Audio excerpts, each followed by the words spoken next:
Folks, welcome to Tavern Chat, your daily walk down the side of danger in gaming.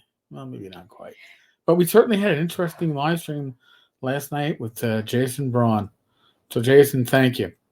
I was going to touch on Kickstarter tonight on a project that isn't game related, uh, but is certainly turning into one of those, I don't know, not a bag of shit, I guess a chop box of shit.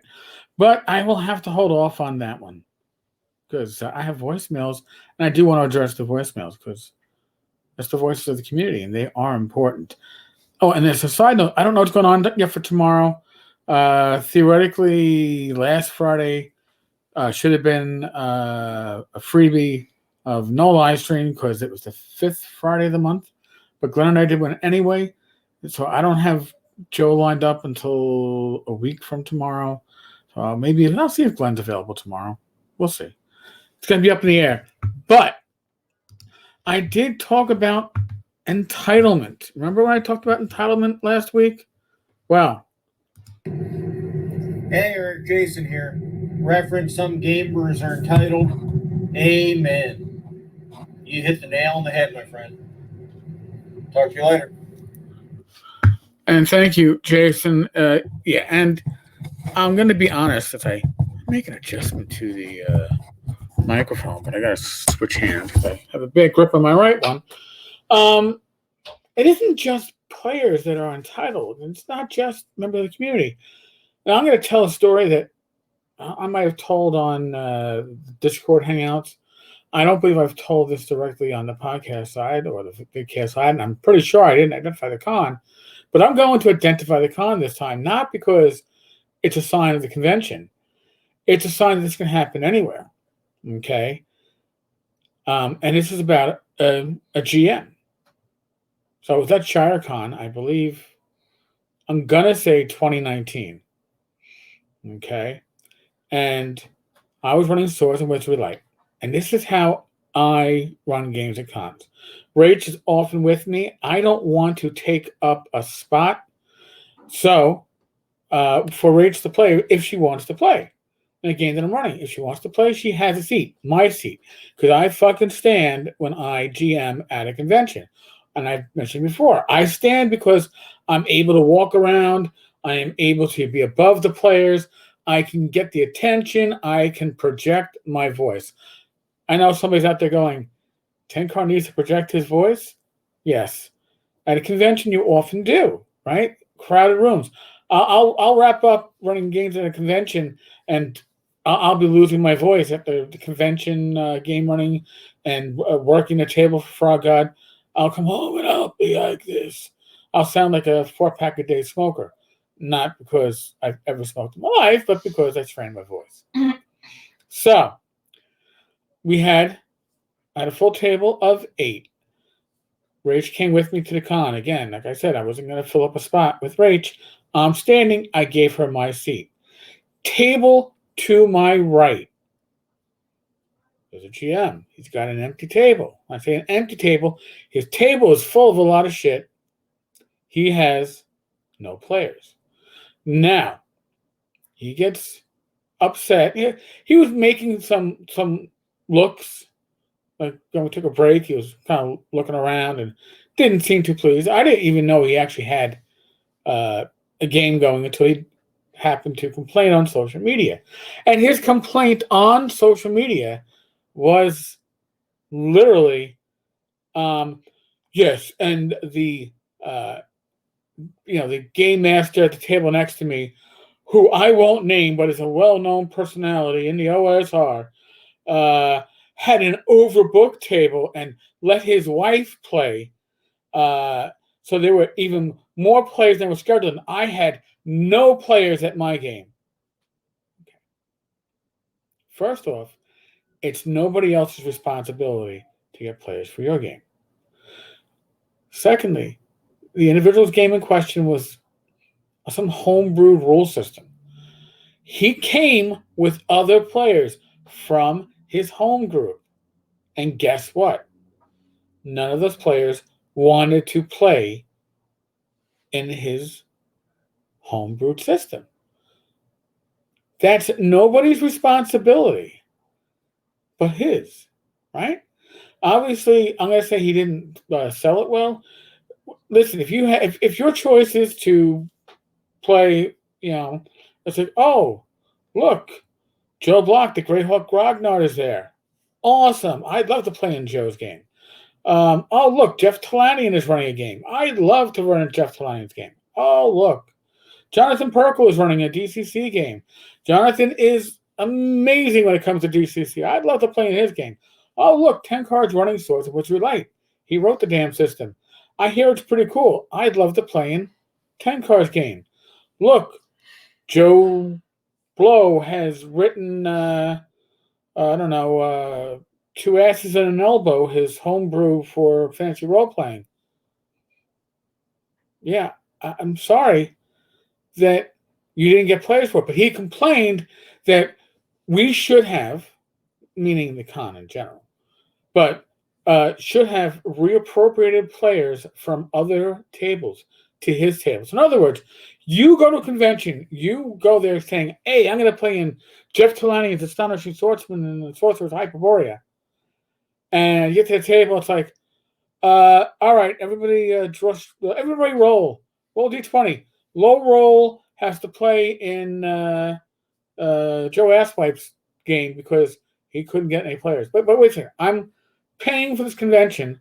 I'm paying to come here. I'm taking time out of my day to enjoy myself. I came expecting to play in, and you're telling me that I have to play in Asswipe's game? So yes, even DMs, okay, even game masters have this entitlement. Some of them, and so it isn't unique to players. It isn't unique to old school gaming. It isn't. It's human nature. Now, I'm going to go as far, and somebody's going to come back at me and go, you're wrong. I'm going to say it's the coddling. It's the everybody gets a trophy. It's the it doesn't matter whether you pass the class or not. Everybody gets promoted to the next grade because we no longer ask for success. I couldn't get anybody to play my game, so you, as a convention, should force players to play my game. Actually went through that. So, yeah. Eye-opening, right? Listen, have I, been at conventions where nobody signed up for a game? Yeah, sure. That happened to me. My last TotalCon, my first session, full group. Awesome. We had a great time. Second session I ran, and the second session was, after I came in with my upper respiratory infection, which became a lot more than that. But any case, I literally had one player show up, and we wound up moving it to the bar. So that game, the people I knew that were going were Joe the lawyer, but Joe was coming down with something and decided to cut his con stay short and left Sunday morning. Rachel would have been in that game because she would have been in any game that I ran into. And I think that one we actually gave her a spot. And a third person who actually missed the table and nobody else. Why? Because it was a late game on a Sunday. Or it was a late game on a Saturday. Actually, sorry. It was a late game on a Saturday. And that's another thing, too. There are times at a convention when it's probably not the best time to run a game. Usually late, after dinner on a Saturday, you lose people. They go out to dinner. They don't come back. They're exhausted. They've been booking themselves solidly Thursday, Friday, early Saturday, and then Saturday night, Sunday morning. These are dead times. Now, ShireCon was a one-day con. You don't really have that problem. But this guy knew coming in. You know the number of players at your table, right? Everything is done online for registration. He knew going up there that he had an empty table. It wasn't like all of a sudden he's going, I should tell my wife, Rach, you got to play with the jackass behind us because he's lonely. I think I would have been slapped for that, rightfully so. So, But we also have Randy from Biggest Geekus. So let's listen to Randy. Eric, it's Randy from Biggest Geekus. You don't need my attaboys, dude. You keep up the good work. Thank you very much, Randy. And that's coming from somebody who's half of a very strong podcasting team. They do a great job. The poor Eric F. He can just that dude that left the table. Good riddance, man. And again, I still can't imagine somebody telling me to my face. Well, I guess I can imagine. But somebody in my gaming group coming to me to tell me in my face, I'm leaving the group because you're not OSR enough. You don't put enough effort into your blog. You don't put enough effort into what you do. My God, you actually let earning a salary at your full-time job and family responsibilities take precedence over gaming. How dare you? You're a fucking basement dweller is what the fuck you are. You entitled piece of shit. Would have been my response, but I'm sure Eric was much more restrained than I would have been. God bless Eric. You don't know anybody any apologies. And if you feel like getting on here and ranting, I'll listen. I think it's cool. You do. I occasionally rant. It's entertaining. Listen, afterwards I feel very relaxed afterwards. It's very refreshing to get all that pent out shit out of you. You put all the content up you want, the type of content you want up. It ain't nobody else's business. I mean, enjoy it or don't, right? And that's exactly it, too. If you don't enjoy something, nobody is forcing you to game. Nobody's forcing you to read a blog. Nobody's forcing you to watch this vidcast or listen to this podcast. You're not being forced. You have, dare I say it, free will. You vote with your reads or you listen. You visit a blog and you read it constantly. You're voting that you like the content. If you don't like the content, why the fuck are you reading it? Oh, you're not OSR enough. All right, dude, then find somebody else that is. I don't care. Don't care. Okay, I think Eric has one of the strongest OSR blogs we've seen in the last decade. Honestly. Certainly the most consistent. More consistent than the tavern. So, again, God bless him. So we at Biggest Geekas roll, man. We put what we want up, and if you don't want to listen, then don't care. Do what you want. Amen. Speaking of that, I know you are a busy man. I've been calling you the czar of the OSR. The czar of the OSR, as long as I'm not the major domo. And I certainly don't want to wear any hat of influence or responsibility. I just see myself as one of many flag holders, standard bearers. That's the word. Standard bearers within the OSR. Okay, that's all. And I was wondering if you'd consider guest starring on our podcast one day. We'd love to have you on, pay you back. So, but I understand if you're overly busy because, man, you are busting out content. Anyway, take care, my man. Be good. Well, folks, since Randy asked me, and you've all heard the question, yes, Randy, I would be very happy to make an appearance. I'm not going to say, hey, my calendar is totally open, but most of it is pretty much open. You know when I'm doing live streams, right? It's a Wednesday night live stream. It's a Friday night live stream, Saturday night live stream. Oh, my God. And it's a Thursday evening Discord hangout, Tuesday morning Discord hangout. I guess I do something almost every day. But most of my days are, I'm sure we can work something out. I sound busier than I am, folks. Let me just say that. But thank you. I appreciate it, Randy. Definitely. I'd be very happy. Folks, as I said before, if you're listening to this and going, is he talking about me?